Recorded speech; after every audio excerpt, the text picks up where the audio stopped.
everybody, welcome to another episode. Today we are going to talk about what is the main problem that is jamming up my sewing machine.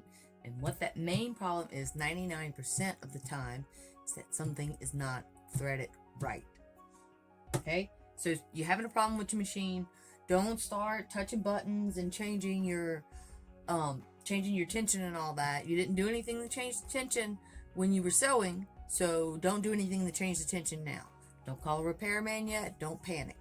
It's probably how it's threaded, and it can be a million places on here. Well, not a million, but there's lots of places on here where the threading can get kinked or go wrong, or somewhere that you need to check before you go crazy and start fooling with tensions and all that and mess up your machine. So let's talk about some of those things right now. Okay, so you see, we've got my machine here. And here's another machine. This was my mom's, which is now mine.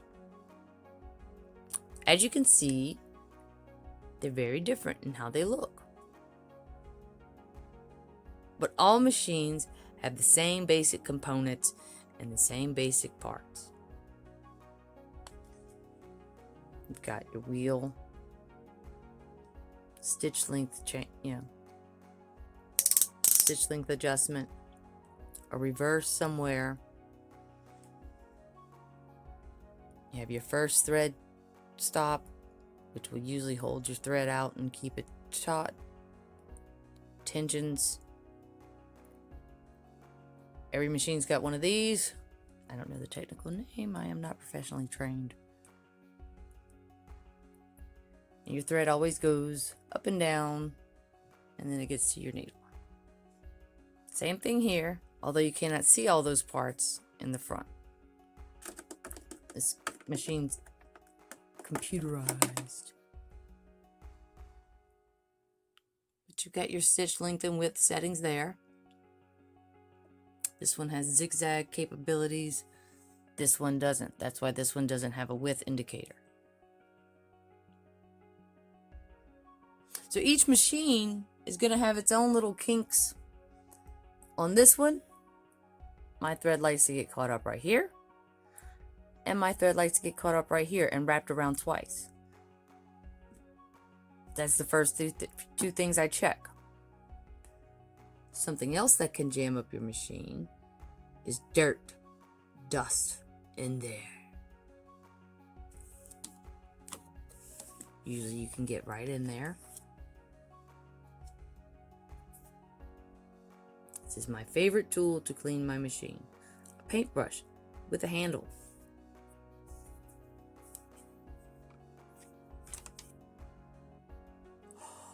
Look at that. Yuck.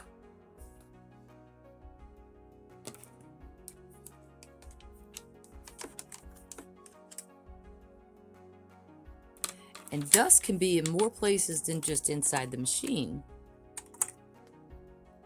I'm going to take my bobbin out.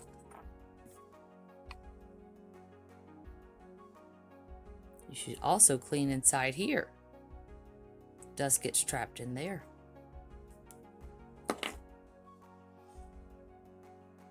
So I clean in here every time I take out my bobbin and change it.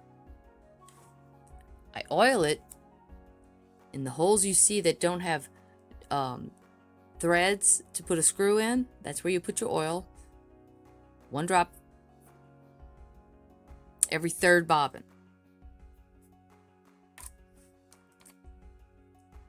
Once a week, I take this off. Okay, so now we're going to get in here.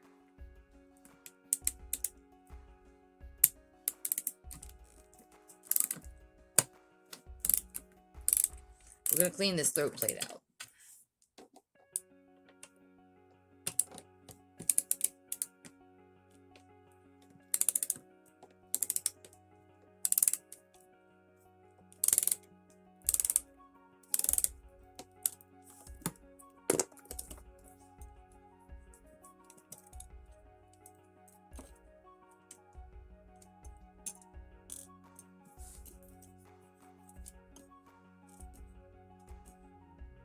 It's been a little bit since I've done this, so it should be good and dirty for y'all. Ooh, look at that. Alright, that's always going to have some lint on it. Give that a brushing.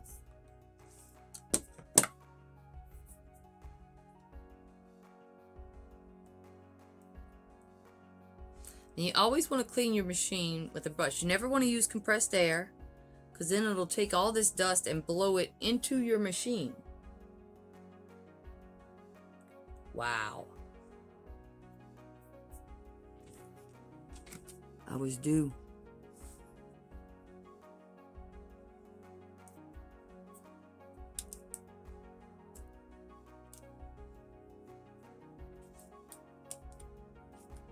Sewing creates lots of fiber dust. And it all gets caught up in here. Okay, so here's another thing you need to think about cleaning when you're cleaning your machine. Right here in your feed dogs, in between these little grooves, will always get lint jammed in there. And if it keeps going, it gets compacted enough to affect the performance of your feed dogs. So I just put a little needle in there. Look at that. There's a lot of stuff in there.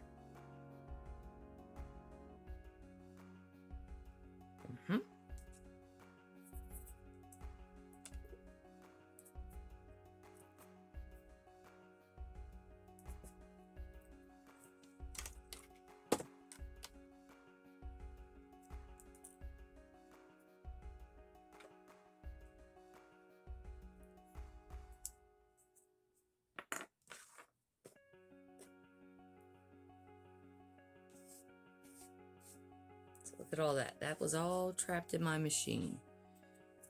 Dulling the performance. And that's after just, a couple of weeks.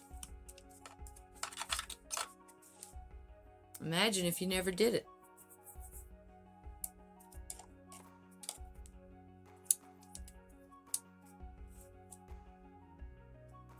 Alright.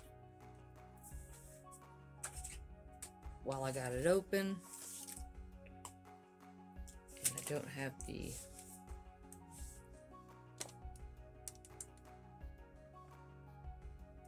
the bobbin casing in. I like to just drop a little oil directly in here.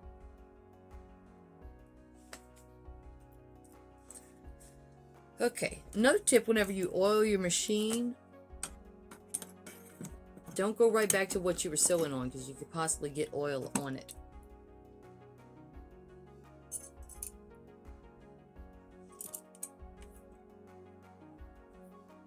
I like to put these screws back in with this up, because the spring action messes with it.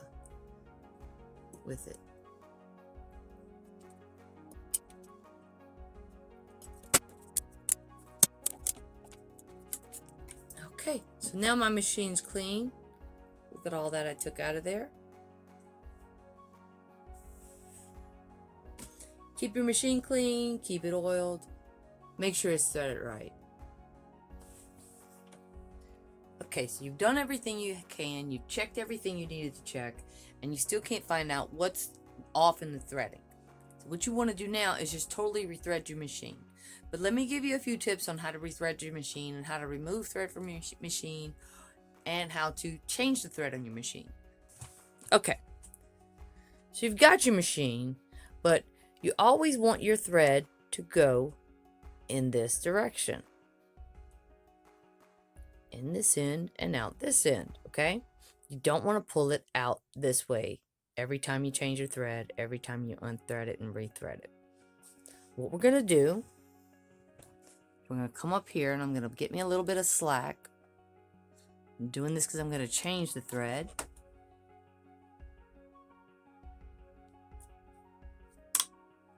Okay, wonderful.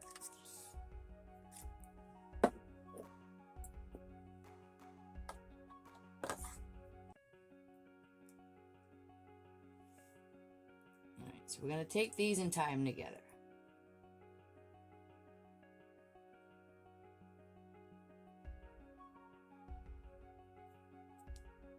You want to make sure your knot is good and tight.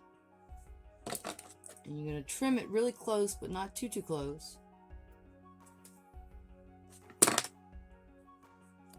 Okay, we've got our knot.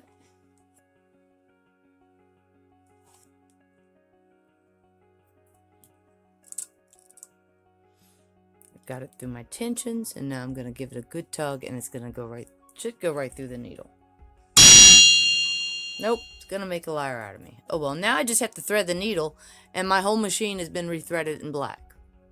Ta-da! I want to thank y'all for joining me today. I hope that what we went over today helped you with anything that you're having problems with. Join us for more videos, more troubleshooting type things. I have a total costume build that I'm working on right now, but it was over 2 hours long when I started editing it, so it's taken me a little bit. You know, sewing is not new to me, but making videos and editing is, so bear with me, y'all. It's gonna get better. Join us for more. Like, subscribe, all that stuff. We look forward to seeing you again. Thanks.